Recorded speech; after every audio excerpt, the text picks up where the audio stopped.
I have a pet squirrel, and he lives in my head. And every time I try to start that 12-page midterm paper due in a week, that little squirrel climbs out of the depths of my mind and whispers, 1 week? That's basically an eon. Go get some Kong, hang out with your blockmates. You haven't seen them in days. 2 days left until that paper is due, and just as I'm about to pull out the old Microsoft Word, that little pet squirrel comes out with a cheeky smile on its face and whispers, "You got time. Don't worry. Why, yes, you can work out at the gym for the first time this entire semester. And why, yes, you can spend 4 hours there catching up with all your gym buddies whom you never see at the gym because you never go to the gym." And at this point, in my failed endeavors to start writing, I've grown rather fond of this little pet squirrel. I even named him Bubbles. But then in the blink of an eye, I've got 24 hours to finish 12 pages in the rise of socialism in late 19th century Poland, and I'm freaking out. But you know the drill. Maybe Bubbles, my optimistic pet squirrel who's caused all this anxiety and stress, maybe he has something encouraging to say. Right, Bubbles? Bubbles?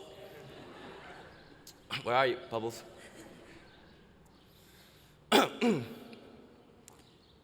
We all procrastinate, right? Procrastination is as vital to the Harvard student's life as water is to fish, or as lotteries are to Harvard classes. So why do we procrastinate? According to a highly reputable news source, BuzzFeed.com, we procrastinate because we want to escape the traumatic pain that comes with the task that we are supposed to be doing. To all you thesis survivors, it's okay. Your thesis won't find you here. When I was a freshman, the upperclassmen I knew would always tell me, focus on the people here. Apparently, if there was one thing they regretted doing, it was spending too much time grinding away P-sets and not enough time hanging out with friends. So I took their advice to heart. I shouldn't spend time on P-sets? Fine with me. I'll be an English major. No P-sets ever, except for SPU. So after a turbulent freshman year, in which I juggled school with sports, a series of first world existential crises, I found myself sophomore year when I decided I wanted to become a people person. Now, for context, in high school, I was so busy focusing on me that I didn't even know what hanging out meant. On top of that, I was an only child who spent much of his formative years swimming, one of the most individualistic and antisocial of sports. So when I decided I wanted to become this people person, it was pretty nerve-wracking. Because in order to be a people person, you need people. People are weird.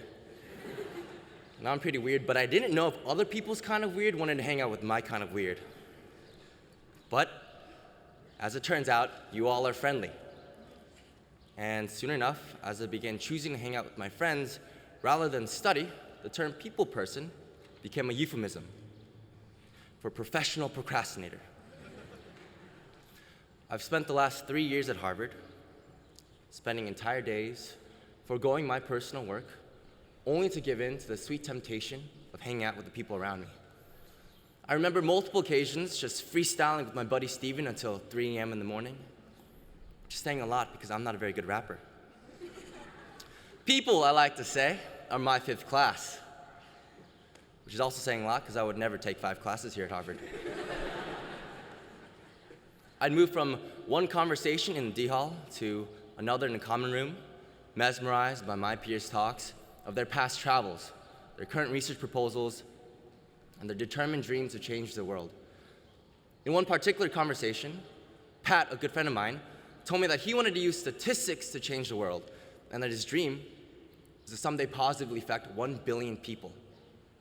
And sure enough, this past winter break, Pat got started on that dream, when in the wake of Nepal's catastrophic earthquakes, he and his roommate decided to travel to Nepal to conduct database research to help improve disaster relief efforts there. Exchanges like this both fascinated me and left me in awe. Sure, At the end of these conversation-filled days, I'd find myself back at my desk in my room, having started none of the assignments or readings due the next morning. But I'd feel incredibly rich and satisfied because I learned so much about the people around me, as if you all were one big storybook come alive. And guess what? Professionally procrastinating my way through college must have paid off somehow. I'm one of the few English concentrators to graduate from my department with a job.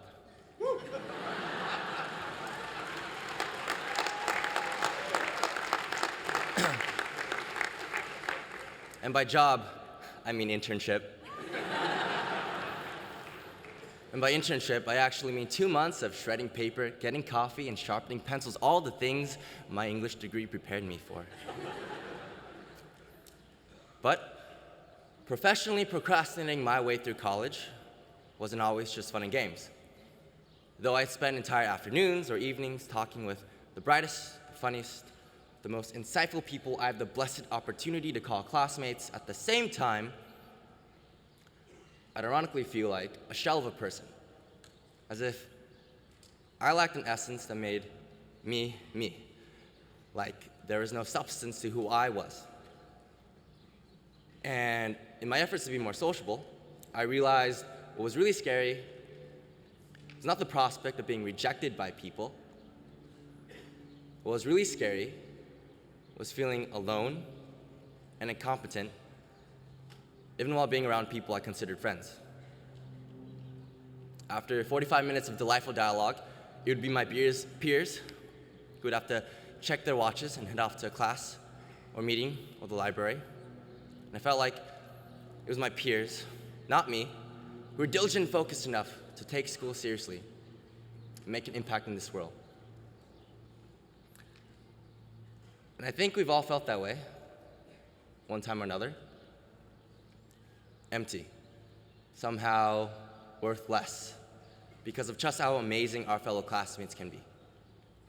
There's this unspoken self-consciousness that pervades, this unintentional belittling of ourselves, that we're not as accomplished or as mature as we thought we'd be after 4 years here at Harvard.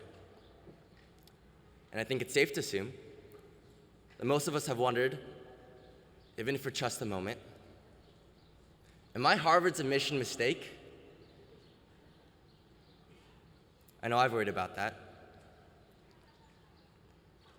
the same time, as I stand here today, re-examining how I used every moment of my precious time here at Harvard, I don't regret a thing. Sure, I might not be the most impressive student here with the best GPA or the most stunning accolades, but what I do have is a collection of experiences derived simply from talking with other people, and I think that's what Harvard is about. Because if more time procrastinating means that you had an intense heart-to-heart with your 2 other roommates, then maybe that inefficient cramming later on was worth it. I'm more driven now to do something, to be someone, to change the world, to leave an impact than I've ever been before, precisely because of how I've been shaped and fueled by all of your stories. And unlike the section readings I didn't do for my classes, I'll actually remember your stories a decade or 2 from now. Whatever pathways we embark on, one thing is for sure. We'll always face trade-offs trying to find the perfect balance between focusing on our own work and engaging with other people. And at these crossroads, there will be a voice inside of our heads. Now, whether that voice manifests itself as your conscience in the form of an optimistic pet squirrel is not the point. What matters is that we listen to that voice and that we take the time to consider the unexpected values that we might learn from the people around us. So, to the graduating class of 2016, I have a pet squirrel, and he lives in my head. And I hope he continues to live there for a long, long time. Thank you.